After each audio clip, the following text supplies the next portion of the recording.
E agora a gente dá sequência com esse cara que é nosso colunista, nosso parceiro, já é de casa, sabe? Falou em seminário, tem agora Beto Bigatti e Marcos Piangers. São os dois carteirinhas nossos aqui que a gente ama de paixão. E a gente falou para o Piangers o seguinte: Piangers, o tema dessa edição é o que de verdade importa. E a gente trouxe uma questão que a gente está falando toda hora de como se comunicar, de se escutar, do caminho do meio, de várias possibilidades. Mas o que a gente quer falar com o Piangers, o que a gente quer dele? Piangers, e se só existisse amor? Ele é pai de Anitta e Aurora, colunista da Pais e Filhos ao lado da esposa Ana Cardoso, um grande beijo para Ana, e autor do best-seller O Papai é Pop 1 e 2, e O Poder do Eu Te Amo. Ele é jornalista, a maior referência quando o assunto é paternidade e está com a gente no seminário desde o início. Então, dessa vez a gente fez essa pergunta, se só existisse amor, será que se tudo acaba em pizza e amor na relação entre pais e filhos, existe algum outro resultado final nessa história? E a gente vai saber. Agora, Piangers, meu querido, é com você. Super obrigada por estar no seminário com a gente. Olá, olá, pessoal da Pais e Filhos. Aqui Marcos Piangers. É um prazer estar com vocês mais uma vez em mais um seminário internacional Pais e Filhos. Mais um dezembro que a gente está junto, né? De tantos que a gente já esteve. Eu estou junto com a Pais e Filhos já faz alguns anos. Sempre me lembro daquele frio na barriga de subir no palco, né? Dos eventos e subir naquele palco e de falar para pais e mães, mais mães do que pais, infelizmente, né? A gente está fazendo um trabalho para incentivar mais homens a participar, mas é sempre um momento muito especial, né? Seja lá na Unibis, quando a gente estava presencialmente, ou seja, agora online, né? Está conectado de alguma forma com tantas famílias espalhadas pelo Brasil, tantas famílias que querem ser a sua melhor versão, né? Tantos pais e mães que querem inspirar um melhor pai, uma melhor mãe que existe dentro deles mesmos, né? É uma gratidão, uma honra, é uma felicidade. Eu tenho pensado muito sobre como a vida me oferece honras, né? Como em vários momentos da minha vida eu sou colocado em lugares que eu nunca esperaria, que eu acho que inclusive eu não mereço, mas acho que a honra tem a ver com gratidão e com humildade, né? Da gente olhar o lugar que a gente está, exercitar essa humildade de reconhecer, poxa, é uma honra estar nesse lugar, né? Eu não mereço estar nesse lugar. E esse espaço entre a nossa humildade e a honra é o que a gente chama de gratidão, né? O espaço entre a humildade e a honra, aquele lugar, aquele desafio, esse espaço é o tamanho da nossa gratidão. Então, eu sou muito agradecido por estar aqui, humildemente falando com tantas famílias, mais uma vez um seminário que tem ajudado tantos pais e tantas mães, e espero de alguma forma contribuir. Apesar de fazer vários eventos para pais e filhos, acredito que alguns de vocês não me conhecem, então vou me apresentar rapidamente. Meu nome é Marcos Piangers, eu escrevi um livro chamado Papai é Pop, eu sou pai da Anitta e da Aurora. O livro fala exatamente sobre a minha relação com as minhas duas filhas. Esse livro a gente imaginava que não ia vender nada, mas acabou alcançando muitas famílias, acabou vendendo mais de 500 mil cópias até agora. Todo Dia dos Pais se torna ali um presente que muitos amigos dão para os seus amigos que acabaram de virar pai, muitas mães dão para os seus maridos, muitas mães contam para o seu marido que ele vai ser pai através do Papai é Pop, escreve na contracapa ali, dão de presente, o cara quase cai para trás. Para mim é uma honra também fazer parte desses momentos, dessas famílias, dessa história, da história dessas famílias. Algumas famílias, ao longo dos anos, me contaram que colocaram o nome da filha de Anitta, ou então o nome da filha de Aurora, em homenagem às minhas duas filhas, e, de novo, é uma sensação de muita gratidão, né? O livro alcançar tanta gente, nos levou para palestrar no mundo inteiro e ainda por cima vai virar filme. A gente participou das filmagens em fevereiro de 2021, o filme foi montado ao longo de 2021 e agora, no mês de dezembro, está sendo lançado em alguns festivais, né? O Festival do Rio de Janeiro vai ver em primeira mão a primeira versão aí do Papai é Pop, o Papai é Pop nos cinemas. Vai ser muito especial ver Lázaro Ramos, Paola Oliveira, Elisa Lucinda representando a história que a gente construiu.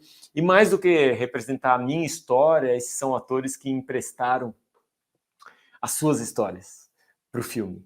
Então tem um tem muito do Lázaro Ramos no Papai é Pop, tem muito da Paola Oliveira, da maternidade, da relação dela com a família no filme, tem muito da Elisa Lucinda, né, que faz o papel da mãe do Lázaro, né, a sogra da Paola, tem muito ali também. E quando a gente viu o filme sendo construído, a gente já logo percebeu que não era só a nossa história, era a história de um monte de outras famílias, as histórias das famílias do Caíto, que é o diretor, do Chesco, que é produtor, do Beto, né, que também trabalha na produtora, do Gabriel, que é um dos roteiristas.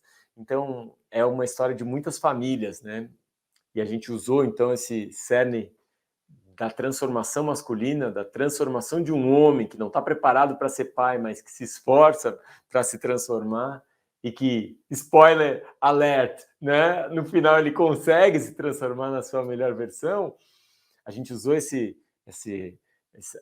padrão, essa linha, esse fio condutor para contar um monte de outras histórias de tantas outras famílias espalhadas pelo Brasil e contemplar talvez a sua história, né? Talvez a história da sua mãe.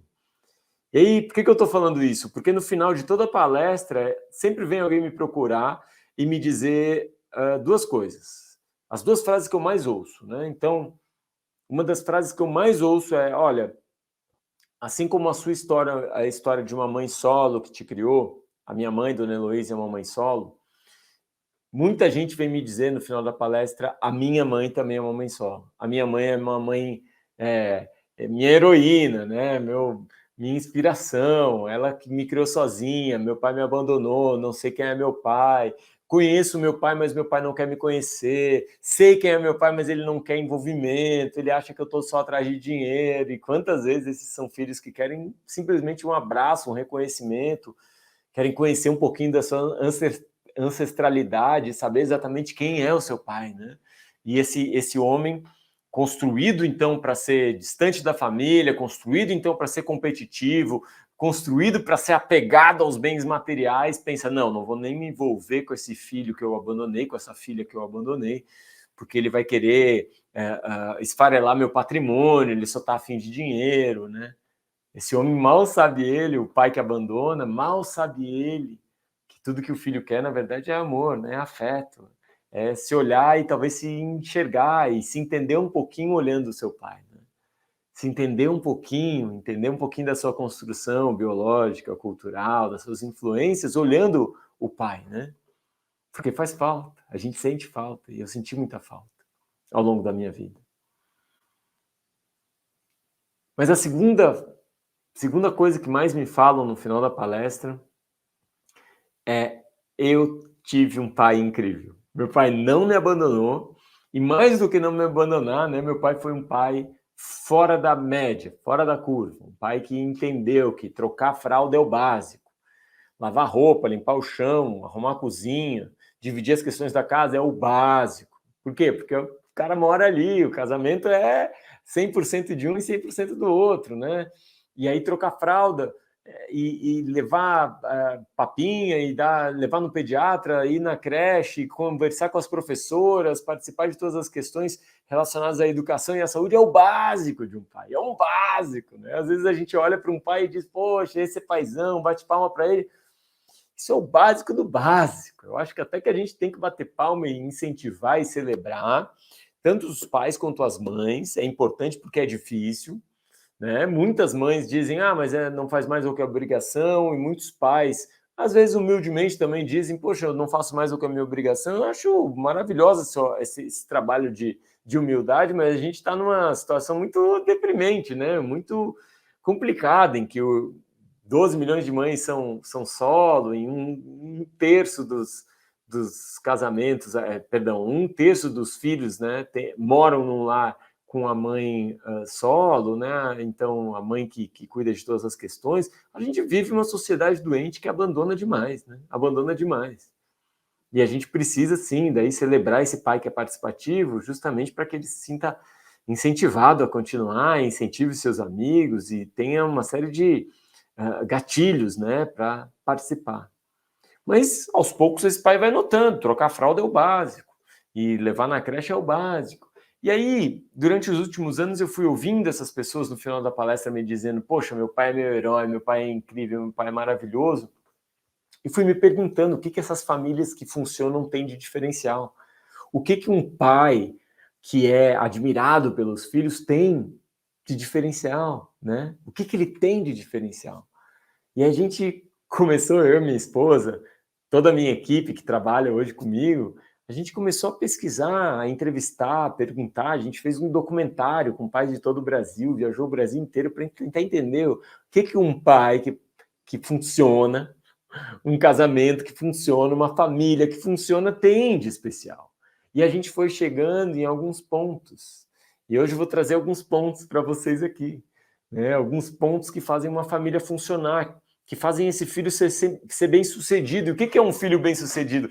Tem nada a ver com ganhar um monte de dinheiro. Um filho bem-sucedido não é um cara que faz uma startup aí e ganha 1 bilhão. Ah, parabéns. Pô, isso acho que faz parte, né, de sucesso.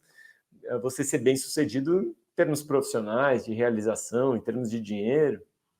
Mas tem muita gente bem-sucedida com um salário pequeno, muita gente bem-sucedida com um ganho diminuto, não bilionário, não milionário, muita gente que vive em paz, né? Que não tem, não tem assim desvios de conduta, não tem problemas de sociabilização, não tem problemas de relacionamento, né? Não tem uma família desestruturada e que não necessariamente tem muito dinheiro. Então, o que a gente chama de ser bem-sucedido é ter uma visão positiva de si mesmo. É olhar para si mesmo e dizer assim, olha, eu posso ser uma boa pessoa, eu sou um agente transformador, eu tenho capacidades de realização. Olhar para você mesmo e dizer, opa, eu tenho capacidades muito poderosas aqui dentro de mim. O segundo ponto de uma pessoa bem-sucedida é, depois de desenvolver esse autoconhecimento, essa inteligência emocional, essa noção de capacidades, essa percepção de habilidades, o que você é bom, o que você não é, o que você pode aprimorar, o que você realmente já está muito afiado, né? É depois de ter essa visão positiva de si mesmo, desenvolver uma visão positiva do outro, que a gente chama de uma pessoa bem-sucedida. Ela tem uma visão positiva de si mesma e uma visão positiva do outro, dos outros. Ela acredita que ela é mais forte quando está rodeada de pessoas também boas, também realizadoras, também com capacidades ativas de transformação, né? Ela tem uma visão positiva do outro, ou seja, ela acredita na colaboração e, mais do que isso, ela acredita na capacidade do outro, né? Ela tem uma capacidade de comunicação, então ela ouve, ela aprende, ela fala, ela tenta ensinar, ela tenta inspirar, e isso é um bom líder, né? Uma visão positiva de si mesmo, uma visão positiva do outro. E aí a gente acha que uma pessoa bem-sucedida é também uma pessoa que tem uma visão positiva do futuro. Uma pessoa bem-sucedida, ela acredita que amanhã vai ser melhor. Porque às vezes a gente pensa que o amanhã vai ser terrível. A gente olha ao redor e acredita que vai ser rodeado de guerras, de fome, de desentendimentos, né? De fake news, de pessoas que acreditam nos maiores absurdos, de gente raivosa, usando tecnologia para, em vez de passar amor e carinho e afeto, usando tecnologia para destruição, né? Para rompimento com amigos e com família, né? Para rompimento com um tecido social, assim, de respeito e civilização, né? A gente olha ao redor e às vezes pensa isso, mas isso é só uma reação melancólica, raivosa, né? Uma reação muito contundente, barulhenta, para essa evolução do amor, para a evolução da gente estar construindo uma sociedade mais civilizada, mais respeitosa, mais carinhosa e mais positiva, né? Com uma visão positiva de futuro, uma visão positiva do que vai acontecer amanhã. Então, às vezes, a gente olha e fica um pouco pessimista, mas aí você olha para uma criança, aí você olha para o seu próprio filho, e aí você vê que ele tem capacidades, ele tem condições, que ele tem bondades, que ele tem ingenuidades, que ele tem purezas, que são transformadoras, poderosamente silenciosas.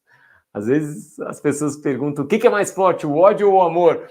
O ódio, ele funciona no barulho, ele funciona em chamar atenção, no grito, na raiva, na violência, ele chama a atenção dos outros, o ódio. Mas o amor opera em silêncio, tranquilamente.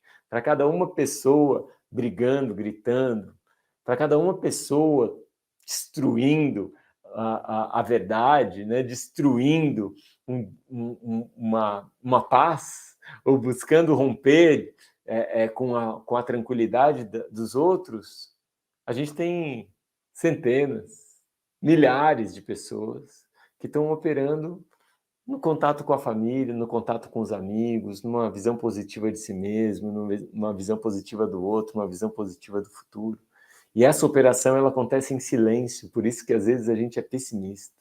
Toda essa operação do amor acontece nas noites em que a gente cobre os nossos filhos antes de dormir, abraça-os e dá beijo, né? Antes de dormir, todas as vezes que a gente sonha tranquilo, todas as vezes que a gente lê um livro do lado do nosso filho, todas as vezes que a gente toma um café da manhã ouvindo uma música com os nossos filhos, cada passeio de mão dada, ou cada passeio de bicicleta, cada vez que um pai leva um filho nos ombros, cada vez que uma mãe amamenta um filho, cada vez que uma família sai para passear e começa a contemplar a vida, tudo isso acontece em silêncio. Tudo isso acontece em silêncio. E é por isso que às vezes a gente tem um pessimismo com relação ao futuro. Porque é barulhento. O ódio, a agressão, a falsidade, tudo isso é barulhento. Mas o amor, ele opera de forma muito silenciosa, mas muito poderosa. Então, quando a gente fala de crianças bem-sucedidas, adultos bem-sucedidos, a gente fala de uma visão positiva de si mesmo, do outro e do futuro. Uma visão otimista da vida, né?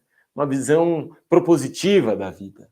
E a gente começou a olhar quais as famílias que conseguiam fazer isso com os filhos, e quais as famílias que funcionavam e quais características tinham essas famílias, e a gente começou a perceber que, número um, essas famílias, elas dividem as questões, né? Então, o pai, a mãe, o vô, a avó, o sogro, a sogra, os filhos, eles estão envolvidos nas questões da família, né? Então, um pai, ele não é só um pagador de contas, ele está envolvido em todas as questões. A mãe está envolvida em todas as questões, mas sabe que tem um companheiro do lado, e essa família, ela consegue achar amigos, vizinhos, tios, professores, ela é parceira desses professores, desses avós, ela é parceira, conectada, né? Então, formando o que a gente chama de família, e família não é definitivamente DNA, sangue, sobrenome, família é afeto. Ela consegue construir, então, um ambiente de afeto participando de todas as questões. Em segundo lugar, essas famílias, elas investem em conexão, em se manter conectadas com os filhos. Famílias que funcionam, né, que têm esses filhos bem-sucedidos, elas entendem que a conexão afetiva, que o amor, para tratar do nosso assunto aqui hoje, o amor é a coisa mais importante de todas. O amor bem estabelecido, o amor claro, o amor expressado em palavras, o amor expressado em tempo de qualidade dedicado, o amor expressado em toque físico. Esse amor, ele é expressado de várias formas, e essas famílias entenderam que o amor é a coisa mais importante para manter essa conexão. Então, muitas vezes, ao longo da nossa família, a gente vai sentir vontade de ser guiado pelo nosso sistema límbico, né? Nossa amígdala, nosso pensamento reativo imediato. A gente vai tentar responder as coisas com base no medo, ou então na raiva, né? Ou então numa tristeza, ou então no nojo. Ou então, a gente vai ser dominado, muitas vezes, pela nossa emoção, se a gente não tiver essa inteligência emocional, e responder de forma um pouco agressiva ou de forma um pouco não racional, né, aos comportamentos dos nossos filhos. Então, esse compromisso de botar a conexão e o amor em primeiro lugar é o segundo ponto que faz as famílias funcionarem. Quando a gente olha para o nosso filho e ele está pela terceira vez quebrando o nosso copo favorito... Então, a gente tinha uma coleção de copos e é o terceiro copo da nossa coleção que foi quebrado. Ou pela 10ª vez você pede para ele tomar banho e ele não foi ainda. Pela 1000ª vez você pede para ele tomar banho antes de deitar na cama e ele não faz isso ainda. Pela 1000ª vez você pede para ele sair da frente do tablet ou do videogame para fazer a tarefa, né? Pela 100ª vez você diz, já pegou o seu lanche, todo dia você esquece o lanche de levar na escola e tal. Todos esses processos que eu estou citando aqui, eu estou lembrando, porque eu tenho uma filha de 9 anos, né? Então, todos esses processos, essas faltas de atenção, de foco, né, de excelência, que muitas vezes a gente quer dos nossos filhos, não são mais importantes do que a minha conexão com a minha filha, do que a clareza para ela de que eu amo ela. E às vezes a gente pensa, não, tá bem explicado, ela sabe que eu... Às vezes ela desconfia que não, amigo. Às vezes ela pensa, será que minha mãe me ama? Gritando desse jeito, estressada desse jeito, dizendo que eu não presto, que eu não sirvo para nada, dizendo que eu não consigo fazer nada direito, dizendo que ela já falou 1000 vezes algo. Será que ela me ama mesmo? Será que eu sou um estorvo na vida da minha mãe, do meu pai? Muitas vezes nossos filhos sentem isso, que eles são um estorvo na nossa vida. Muitas vezes nossos filhos sentem que eles são um estorvo na nossa vida. Eu gosto de fazer um exercício. Vamos supor que você pede para o seu filho, minha filha está com 9 anos, né? Então, seu filho de 8, 9 anos, 10 anos, 11 anos, 7 anos, 6 anos, você pede para ele fazer algo específico, né? Para ele lavar pelo menos levar o prato na pia, né? Depois de comer, ou não deixar a toalha jogada na cama, né? Todos combinados que podem ser construídos, né? Com listinhas para colar no quarto, com combinados e acordos. Ó, se deixar toalha na cama, não pode jogar videogame aquele dia. Tem formas da gente conduzir, da gente construir. A partir dos 4 anos, a criança já consegue entender os combinados, já consegue entender as regrinhas, né? Agora, eventualmente, essas crianças elas vão falhar nas regrinhas, nos combinados, vão falhar naquilo que a gente acordou, nos nossos acordos. Os acordos, eles são saudáveis, mas responder de forma agressiva à quebra desses acordos, de novo, destrói aquela nossa conexão afetiva, aquele nosso amor, aquela coisa que é a coisa mais importante numa família, que é estar claro que a gente se ama. Isso vale para homem e mulher também, vale para o esposo e para a esposa. Deixar claro que a gente se ama. Como que eu deixo claro para minha esposa que eu amo ela? Palavras, toque físico, tempo exclusivo, tempo dedicado de qualidade, né? Serviço, quando você faz um serviço para ela, presentes, né? As linguagens do amor, existem formas de você falar que você ama sua esposa, formas de você falar que você ama seus filhos, formas de você falar que você ama os seus amigos, os seus pais, né? Muitas vezes não é um eu te amo propriamente dito, mas vai ser um serviço constante, todos os dias. Talvez vai ser um elogio que você faz para sua esposa, né? Quantas esposas precisam ouvir mais elogios, né? A gente elogia muito pouco as nossas esposas, às vezes, elas estão lá fazendo tantas coisas, e é tão poderoso quando a gente reconhece o que elas têm de mais fantástico e peculiar, né? As suas melhores habilidades e qualidades é sempre tão bonito quando um casal consegue valorizar o outro, e é tão bonito quando um pai consegue valorizar o seu filho e elogiar da melhor forma, e dedicar tempo de qualidade com esse filho, e às vezes 10 minutos por dia é o suficiente. Às vezes você está, né, se perguntando, tá, Pedro, mas o que é tempo de qualidade? Às vezes é 5 minutos, 10 minutos, mas o quê? 10 minutos sem celular, sem computador, sem ligação, sem interromper, sem o cônjuge por perto, sem os irmãos, só você e seu filho. 10 minutos por dia já é o suficiente. 10 minutos é aquele momento exclusivo. Você só vai perguntar o que a gente vai fazer hoje, sobre o que você quer falar, e no final você diz, eu te amo, ou faz um elogio específico para ele, né? Ou um toque físico, um abraço. Às vezes eu dou um abraço na minha filha de 16 anos, chego no quarto dela, ela está lá meio injuriada, eu abraço ela, a gente fica 1 minuto abraçado. Não falo nada, não preciso dar palestra para minha filha. Paro de abraçar ela, ela diz, muito obrigado, pai. Estava precisando de um abraço, né? É uma forma de falar, de expressar. É uma forma de conectar o amor, de deixar claro que a gente se ama, né? E eu gosto sempre de fazer esse exercício. Se hoje você diz pela 1000ª vez para o seu filho, cuidado quando abre o armário, que sempre cai o copo de vidro, e vamos supor que ele abra de novo e cai o copo de vidro. Quebra o copo de vidro. E aí eu vou trazer algumas opções para você. Você pode, dar um tapa na mão dele, né? 2, deixar ele de castigo para ele aprender pelo menos por um tempo, né? Alguns pais fazem isso. Tem 5 anos, deixa 5 minutos de castigo. Tem 6 anos, deixa 6 minutos de castigo. Eu não faço isso, eu não acho que seja certo de fazer isso. Já explico por quê. Você pode dizer para ele, ó, você quebrou o copo, agora você que vai pagar. Com o seu dinheiro, com o dinheiro que você ganhou de Natal, de aniversário. Você vai vender algum brinquedo seu para pagar. Você pode dizer para ele que ele é imprestável, que você falou 1000 vezes, que ele realmente não serve para nada, que ele não se esforça, que ele não presta atenção em nada, que ele é muito burro.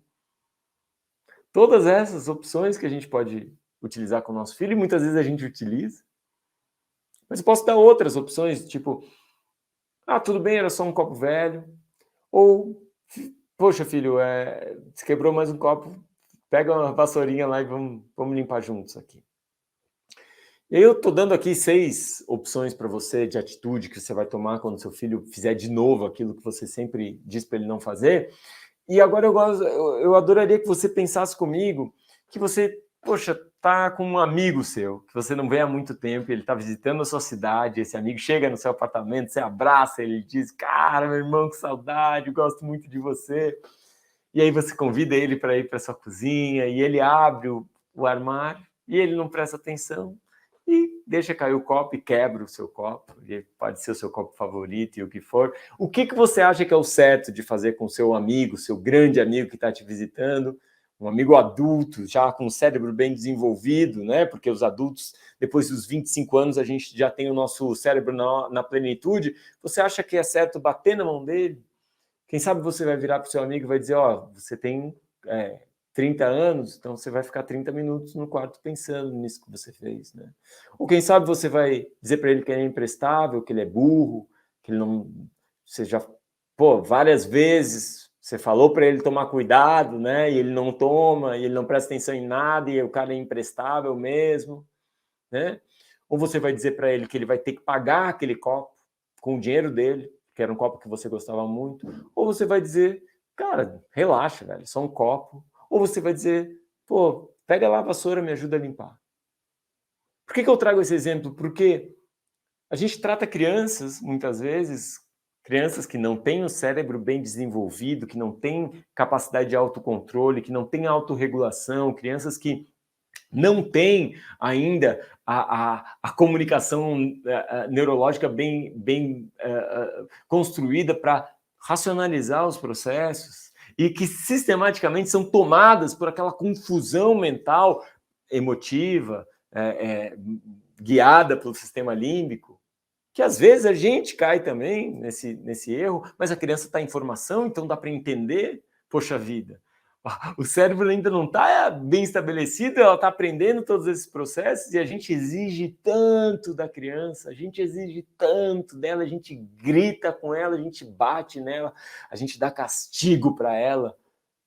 Se a gente fizesse a mesma coisa com um amigo nosso, um amigo que já tem o cérebro bem estabelecido, ou seja, que teria muito mais condição de se comportar de uma maneira mais civilizada, cuidadosa, paciente, né, delicada. Mas se a gente fizesse isso para um amigo, esse amigo nos diria, poxa, não quero mais ser seu amigo não, meu. Caramba, é assim que você me trata, velho? É assim que você me trata na sua casa? Você não gosta de mim. E é assim que os nossos filhos muitas vezes olham pra gente. É assim que você me trata, você não gosta de mim. E é assim que eu e você, muitas vezes, a gente foi tratado pelos nossos pais. É assim que você me trata, então eu acho que você não gosta de mim. Acho que eu sou um estorvo. Será que eu presto?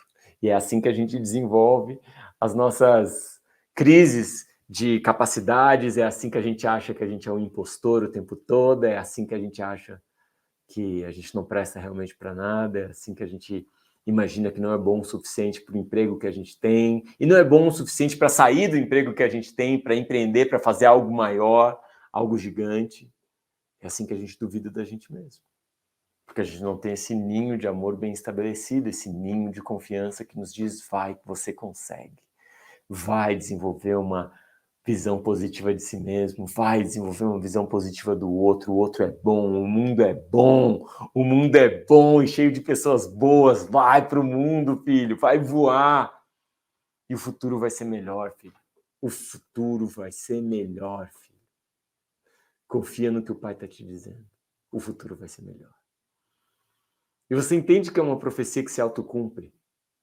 Porque quando a gente diz para os nossos filhos, ou quando a gente ouviu dos nossos pais que o mundo é um lugar cruel e você tem que estar preparado. O mundo é um lugar duro e você tem que ser duro. O mundo é um lugar competitivo, então você tem que competir. Quando a gente ouviu isso, e quando a gente fala isso para os nossos filhos, essa é uma profecia que se autocumpre, porque o mundo é feito por pessoas, que nem eu e você. E de tanto ouvir que o mundo é esse lugar horrível e competitivo e agressivo e cruel, a gente se transforma em adultos agressivos e cruéis, cínicos e céticos, adultos que dizem, não, o futuro vai ser horrível, as pessoas são horríveis, e no segredo do nosso quarto, no silêncio da noite, a gente olha para a gente mesmo e diz, eu sou horrível, eu não tenho capacidades. Essa é uma profecia que se autocumpre, porque o mundo é construído por pessoas, e as pessoas então constroem essa sociedade cruel, não empática, uma sociedade competitiva, agressiva, insegura, guiada pelo medo e pela escassez, né? Só que existe uma outra profecia que também se autocumpre, que é quando a gente passa o contrário de tudo isso. Quando a gente ouve e passa para os nossos filhos o contrário. Você é bom, você consegue. Os outros são bons. Os outros vão te ajudar. O mundo é um lugar cheio de gente boa. O futuro vai ser melhor. O futuro vai ser melhor. Quando a gente ouve isso, essa profecia também se autocumpre. Porque os nossos filhos, a gente, quando se comporta de uma forma não competitiva, não agressiva, não violenta, a gente constrói essa sociedade mais empática, conectada, amistosa, mais positiva com relação ao outro, que distribui mais, que constrói junto, que colabora mais, se comunica melhor, cria mais coisas. E o futuro acaba sendo melhor mesmo. O amanhã acaba sendo, de fato, melhor. Então, quando a gente pensa numa família que funciona, num filho bem-sucedido, é isso que eu quero para a minha vida, a gente tem que lembrar que as famílias que funcionam têm, essa divisão, essa noção de time. Todo mundo está cuidando de todas as coisas, dando 100%. 2, a conexão em primeiro lugar. O amor é o fio mais importante. E 3, a resposta que a gente vai dar para tudo que acontece é de acordo com as capacidades das pessoas. Um filho de 3 anos não tem a capacidade de lidar com os estímulos no supermercado às 6 horas da tarde, é por isso que ele faz birra, porque ele quer uma bala. É barulho, é cansaço, é fome, é você cansado, o pai cansado, é muito estímulo para explodir em crise, né? Uma criança de 9 anos, às vezes, não tem a capacidade de foco, se lembrar de levar o caderno certo todo dia para a escola. E assim, pacientemente, com muita paciência, não é fácil, não estou dizendo que é fácil, mas estou dizendo que é necessária muita paciência. A gente vai lidando e respondendo com muito amor as capacidades que os nossos filhos têm em cada uma da sua fase de desenvolvimento.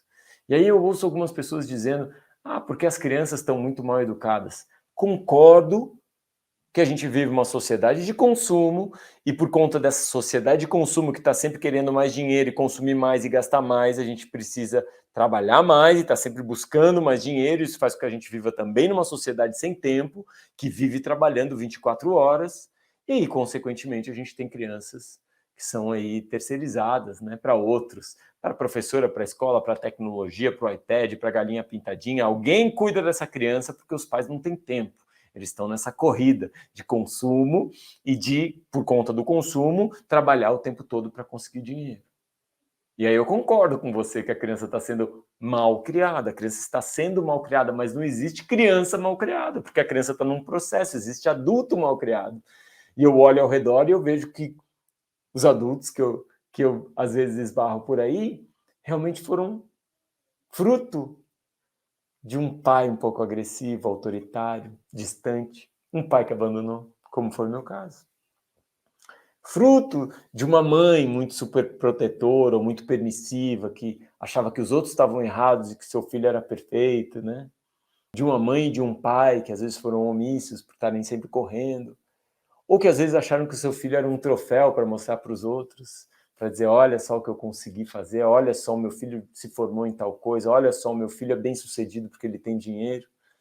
E muitas vezes criaram filhos inseguros, traumatizados, filhos infelizes, filhos que vivem para aparência, filhos que vivem para realizar o sonho dos pais, né? Então são muitas formas da gente errar. São muitos caminhos para a gente se equivocar. São muitas formas da gente criar filhos carentes, inseguros, mimados, que não respeitam ninguém, filhos infelizes. É muito, muito fácil. A gente tem muitos incentivos para criar filhos que são infelizes, que não têm uma visão positiva de si mesmo, não têm uma visão positiva dos outros e não têm uma visão positiva do futuro. Mas isso é parentalidade. Essa é a nossa missão. É exatamente essa a nossa missão. Toda essa bagunça, todos esses incentivos para fazer errado, a gente se esforçar por 10, 20 anos a fazer o certo, a ser presente, a participar de todas as questões, a entender que o amor é a coisa mais importante e a responder a tudo que acontece na família de acordo com a capacidade biológica das pessoas que estão ao nosso redor, da capacidade, né, estrutural, cultural das pessoas que estão ao nosso redor. E isso é uma sensibilidade, é difícil de desenvolver, mas esse é o trabalho. Eu sempre gosto de dizer, as crianças não interrompem o nosso trabalho duro, as crianças são o trabalho duro. As crianças não interrompem o nosso trabalho mais importante, as crianças são o trabalho mais importante. E como diz o meu amigo Peu Fonseca, né? Para criar uma criança, a gente precisa de uma vila, dizem, né? E ele fala que é o contrário. Para criar uma vila, a gente precisa de uma criança. Para criar uma vila, a gente precisa de uma criança. Porque a criança é o futuro dessa vila. Não existe vila se não tiver criança. Não existe futuro para essa vila se não tiver uma criança. E a criança vem para nos ensinar, olha, eu sou o futuro de vocês. Que vila que vocês querem? Que vila que vocês querem? Uma vila agressiva, competitiva, dura? Ou uma vila empática, amorosa, conectada? Uma vila que se enxerga como algo positivo no mundo? Uma vila que acredita na bondade, na generosidade, nas virtudes dos outros? E uma vila que acredita que o amanhã vai ser melhor? Eu prefiro essa segunda vila. Espero que vocês também. Muito obrigado, pais e filhos. Vocês sempre me desafiam aqui a falar de assuntos que eu não faço, né, a mesma palestra sempre. Então eu fico sempre muito agradecido quando vocês trazem um tema e eu posso falar aqui por um tempo. Espero que tenham gostado. E a gente se encontra por aí nas redes sociais. Eu sou Piangers, ou então Papai Pop. Você procura aí nas redes sociais e a gente se encontra. Muito obrigado, Andressa, família, pais e filhos. Obrigado pelo carinho de todos vocês. E até a próxima. Ai, Piangers, eu que agradeço. Muito, muito, muito obrigada de novo. Você é demais e é sempre bom ter você com a gente. São palavras inspiradoras. Que outros pais possam te seguir aí para fazer muito mais como você faz, assim como o Beto.